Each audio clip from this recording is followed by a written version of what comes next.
The ship had no name painted on its hull, only the thin gold line that ran from bow to stern like a smile kept to oneself. It sat in the harbor year after year, ropes loose, sails furled, as if it had stopped mid-breath and chosen to stay that way. Locals said it had never once gone to sea. Some swore it was a museum piece. Others said it was haunted by a captain who refused to sail without a star that no longer rose. Jonah discovered it on a winter morning, when the fog turned the water to milk. He had come to the docks because movement calmed him.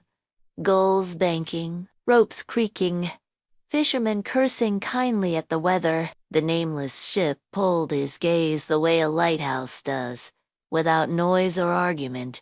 He walked the pier until he reached the gangplank. No lock, no sign. He stepped aboard, expecting alarm, and found only the soft shift of wood accepting weight. The deck smelled of salt and old lemon oil. A kettle sat on a small stove in the galley, as if someone had only just left to fetch sugar. In the captain's cabin, a chart lay spread across the table. Not oceans, constellations. Lines stitched stars into shapes he didn't recognize, paths arcing from one cluster to another. In the corner, in crisp handwriting, 3 words: "When you're ready."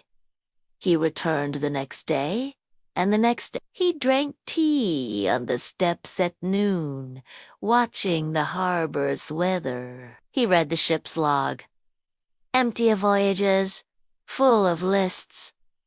Rigging mended, lanterns trimmed, biscuit tins stocked, as if someone had prepared for departure every day and then, at the last moment, chosen to wait. The 4th afternoon, he found another entry on the chart, in his own hand, though he didn't remember writing it.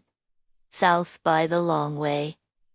He laughed aloud. "All right," he told the quiet wood and the waiting ropes. "I see you." He began to ready what was already ready. He coiled lines and uncoiled them again just to feel the work in his palms. He checked provisions, spoke to the harbor master, learned the gossip of tides. Each task made a small door inside him open, not to the sea yet, but to the part of him that could love the sea without needing to outrun land. On the morning the fog lifted and the sky turned the pale blue of a promise, Jonah arrived to find a single gull perched on the bow and a folded square of paper beside the compass. "There will be a passenger," it said.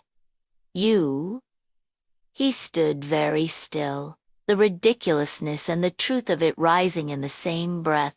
He did not sail that day. He did not need to. He understood at last.